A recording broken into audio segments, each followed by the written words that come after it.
Hello viewers, well today I'm reviewing the new Rseat Evo. Now some of you will have seen it mentioned in one of my earlier videos earlier this year. I've had a few months now of testing it out, and finally I thought I would get round to this review, which has taken ages for me to get round to. It's been pretty busy on the channel, even when it doesn't look like it with so many videos on there. There's a lot of work behind the scenes, but one of the key things for me is having a really good racing seat to work in, spending many hours getting the right feel for all the different cars and everything else, and testing all the different simulations, whether they be arcade or whether they be simulation.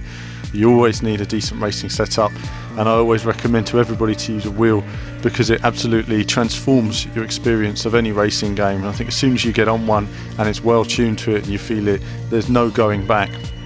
Now you'll see here some footage of my old play seat, which I've been using, my faithful play seat, which I've been using for the last sort of 3 years or so. It's been fantastic for me. I've done many games on it, but of course it had that central support bar, which was always a bit of a pain. It was always a bit uncomfortable, and so it was a critical weakness to the whole design of the structure. And of course in newer versions now they've altered that by incorporating a bar that comes up from the base of the seat. I haven't tested that one, so I couldn't say how strong it was. I say I hadn't tested it. I've been in them, but I've not really taken the time to fully test them and see how strong they are, see if the wheel wobbles around or anything else. But one of the seats that's been looking pretty good, that we've seen a lot of over recent months, is the Rseat Evo. And you can see here some footage of that being, I've tested it with different wheels, with the Thrustmaster T500. You'll see the CSR, and obviously different models of the CSR as well. And of course right now I'm using it back to the G25 as well, my faithful wheel that I tend to go back to just for myself. I find it very comfortable to use, and I find a lot of the games are well made for this wheel out of the box, whereas the newer wheels do take some tuning to get where you want them, and they're fantastic when you get there. So let's look at the seat then. Obviously what's important to me is that it's tall man friendly. That's very important, because if you're in a seat, you're all squashed in, your knees are up and everything else, it's not very comfortable. So being 6'6" myself, or just over, any seat gets an immediate tool test, and this seat passes with flying colours. I initially looked at the arch where your legs go through and thought, will my knees be touching that arch? But they're not. It's very comfortable. Looking at the whole design, the chair obviously stands out. The seat is fantastic that comes with it. I found it to be very comfortable, very supportive. I've not had the whole, needed the cushion for the extra cushion for the bum. I found it to be pretty comfortable for me. It just depends how your back's in the seat and everything else. It's quite hugging, much like a real racing seat. It kind of hugs you. It's very comfortable. The gear stick holder is pretty good. It could have been a little stronger, but on the whole I found it works very well, especially with the Thrustmaster stick. What is it?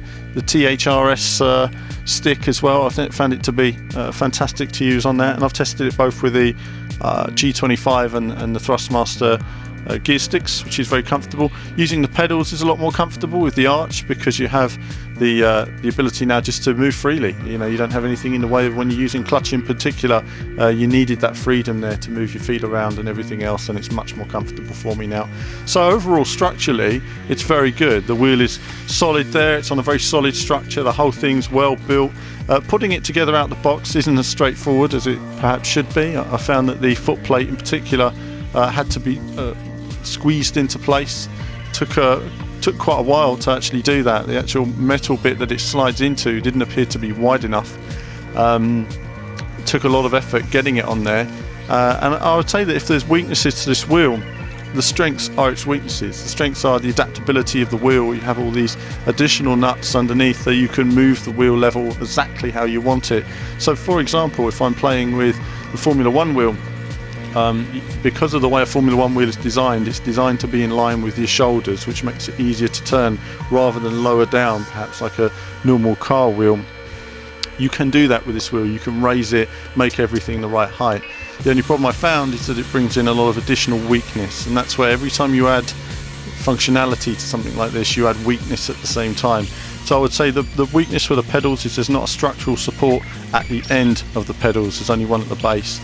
And so if you're using pedals such as those for the T500, which weigh an awful lot once you're putting in pressure on the brake pedal for any amount of time, suddenly the pedals start moving downwards.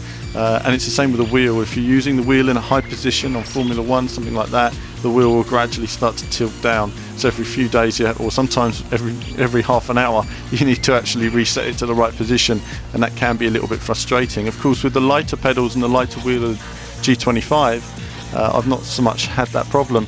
So overall, I found the wheel, for the price, the rig to be a fantastic rig for the price. It's very comfortable for the average user. I'm not the average user, obviously. I spend a little bit more time in here than a lot of people, but I'm testing all the different wheels as well. I think if you're using a T500 though, certainly the weight of the wheel on the structure, it seems to struggle with it at the moment. So overall then, I would say for the price, I would say it's a good purchase. You know, it really is something that you just need to look at depending on the wheel that you're going to be using, time you're going to be spending in it and everything else. But those two elements of weakness do affect what would otherwise be a very good package. And I'd urge Rseat Evo, the developers, to look at the foot plate and how that fits together in the instructions, to look at something that supports the back of the plate as well as some kind of additional support for the wheel itself. I would say some kind of clamp that goes underneath that works as some kind of additional support, perhaps even a third sort of object that goes in there, because it really would make a difference. Because when the pedals go or the steering wheel goes in the middle of an online race, it can be, or an endurance run, it can be more than a little bit frustrating. I'm sure a few of you have seen that happen with me in the past. But that's it for me on this brief review of the wheel. I did mention a while ago, didn't I, the whale penis seat as well. That was just down to a little story actually. Pamela Anderson heard about the whale penis being used in big Russian cars and luxury sports cars, and it would always appear as white leather. So she went out there and protected it, as well she should. But that's another story, viewers. So that's it from me for now. I'm going to be testing out another wheel stand in the next couple of days as well, and catching up with some other stuff. And it's been a bit quiet on the channel this week. I've been testing out a lot of Test Drive Ferrari. Can't show you any of those videos, can't talk about it, not got the permission at the moment, so we've made lots of video coverage and we can't show any of you guys. Let's hope one day we can reveal those videos and you can see what it's all about as well. So I've got that coming, as well as a review of Bang Bang Racing, something for Xbox Live, something to come up as well. But that's it from me for now, viewers. As ever, more soon.